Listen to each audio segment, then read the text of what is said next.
Good morning, good afternoon, good evening, wherever you're joining us today. Welcome back to DDP Podcasts. It's a new year, compliments to the new year. We hope that you have come through to this year and it has been a good one for you so far. If you've started it off a bit of a wrong foot, I hope that things turn for the better and whatever New Year's resolutions you have and visions you have come true for this year. Joining me for our first podcast of this year is Dr. K, Executive Director of the Democracy Development Program. And our topic today is looking at what it means to be deepening democracy in 2023. A big part of it is the DDP's theme for the year.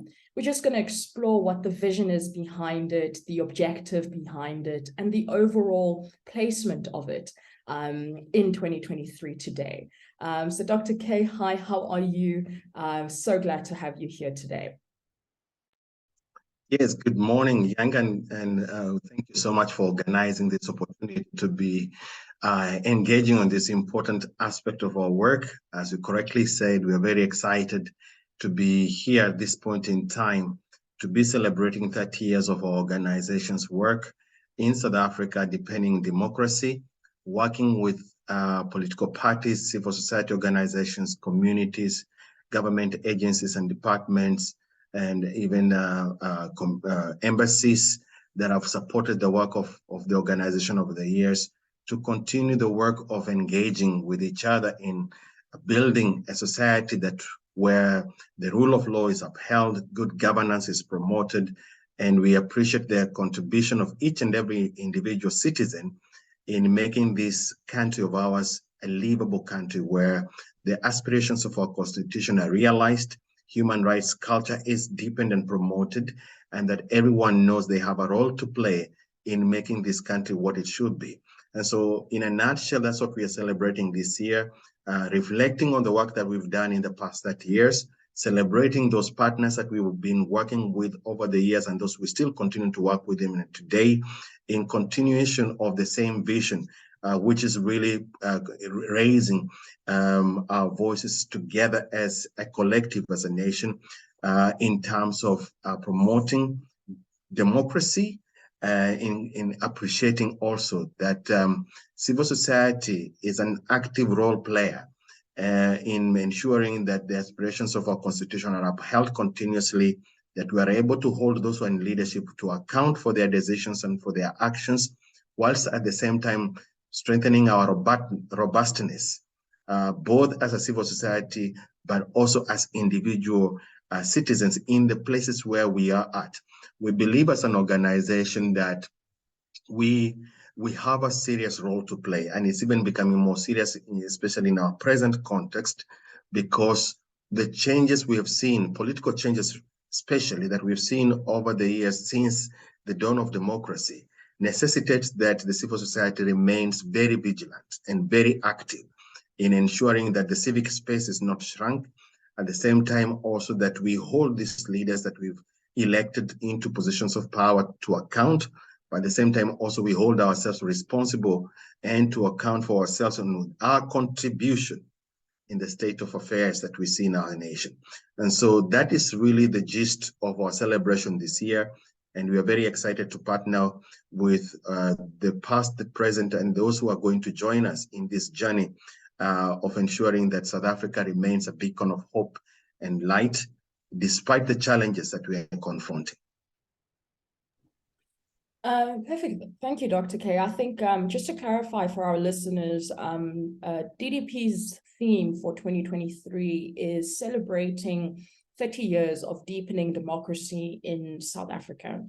And Dr. K, I just want to unpack a little bit for our listeners and our viewers over there on YouTube. Let's talk about South Africa's democratic journey.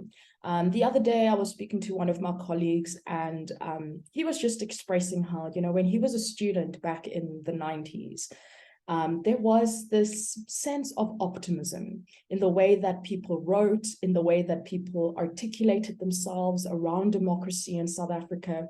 It was this dawn of a new era. this dawn of just positivity. You said democracy, and it invoked a positive emotion to people. We fast forward to 2023, and almost the reactions towards it in South Africa, it's you know, there's no words for it. It's not necessarily an apathy that people have, but it's a frustration. We're in this moment of frustration with the system. And I just want you to maybe unpack South Africa's democratic journey. Not to say that in 2023, there aren't people who are optimistic. I think our entire organization stands for an optimism towards democracy. But for maybe those that are just like, man, the hope that I had back then, it's dwindling today. Thank you so much, Yanga. That's a very powerful question, of course, that is lingering in most people's minds around the same concept of democracy and then its practice in real day life.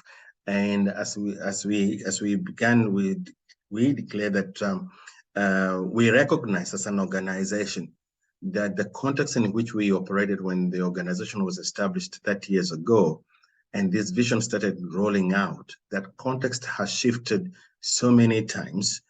Partly it's because of the reason we see now the level of disillusionment among greater public in the country as far as when that concept is brought up or spoken about, because democracy must be lived to be experienced.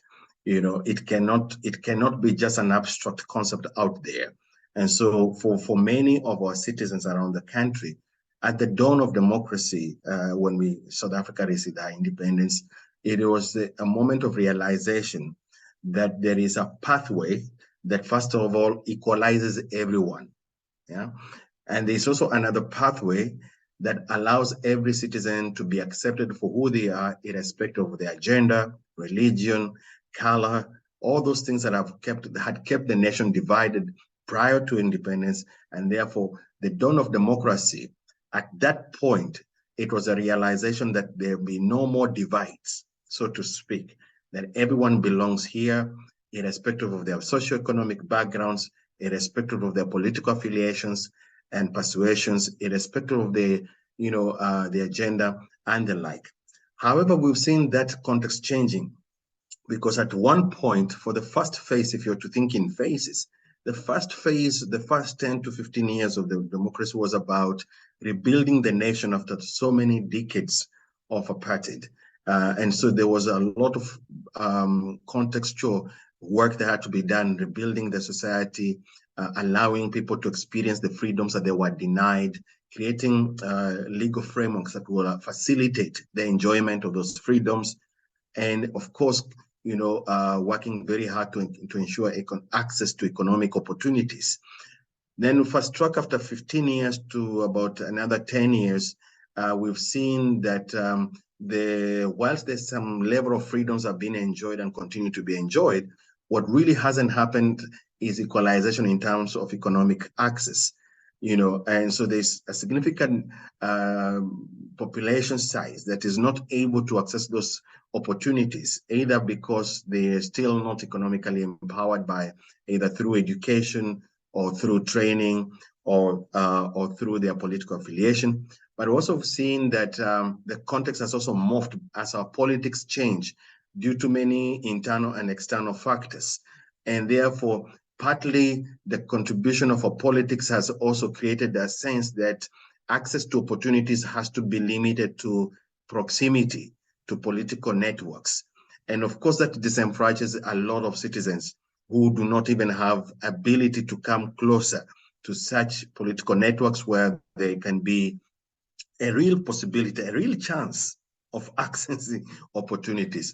That has created a lot of disillusionment as far as this concept of democracy is concerned to your ordinary citizen in both urban and rural areas, including peri-urban areas, of course, because now the current generation, especially that was born after the independence, do not know so much of the struggle that was there prior to independence. They can only hear that in stories from loved ones and other people reading the books. But now they are struggling with new, different kind of challenges that requires a lot of understanding from themselves in terms of political education, and then we bring in the concept of active citizenship. Then what does this mean? And so they get confused because the democracy they've had from their parents and loved ones as they grew up was that now we are free. We can go where we want. We can study wherever we want. We can enjoy institutions wherever we want. Now that was a story until they got where they are now, that they have qualified from from the secondary schooling career. Now they are about to move on to tertiary, but there is no opportunity to move into tertiary because they don't have enough resources. And the reason why they don't have resources because their parents have not had an opportunity to work in a place where they can be able to get their access to those resources. And where they have received resources, they're in form of loans. And so the debt burden, and even at the household level, is already squashing that possibility of democracy that allows me to access education at a higher level. And so the disillusionment is coming from those kind of places now because the current generation, younger generation that is born after 1994, is struggling to understand what does this democracy really mean, and how so far what they have been exposed to, it's actually is a concept they don't like because it has actually created divides. It is making them not to access opportunities they want. It's actually not facilitated their access to labor market. Some of them are educated, graduated from institutions of higher learning, or completed, their FET colleges, but they do not have opportunities to work. So when we come in to tell them about democracy, then they're questioning, if this is what you mean by democracy, I don't want it. And maybe they are justified because the knowledge and the experiences they have gained over the last few years, a decade and a half or so, is not aligning with their aspirations. And so our work as an organization is to continue to promote the ideology that democracy can only be experienced and lived out. And so we continue to mobilize civil society and citizens through our citizen political education to inform them of what really democracy means and how it can be experienced so that we can now start raising questions that are relevant to reflect the values that we want to embrace as a nation. And then these values, they will create new norms of our living. And that is why we constantly promoting the idea of the rule of law, for example, that whatever aspirations we have, we must have a parameter within which we operate. And so we address those issues that do threaten the rule of law. We also talk about good governance, and we connect that good governance promotion with the idea of accessing basic services that the government should be providing.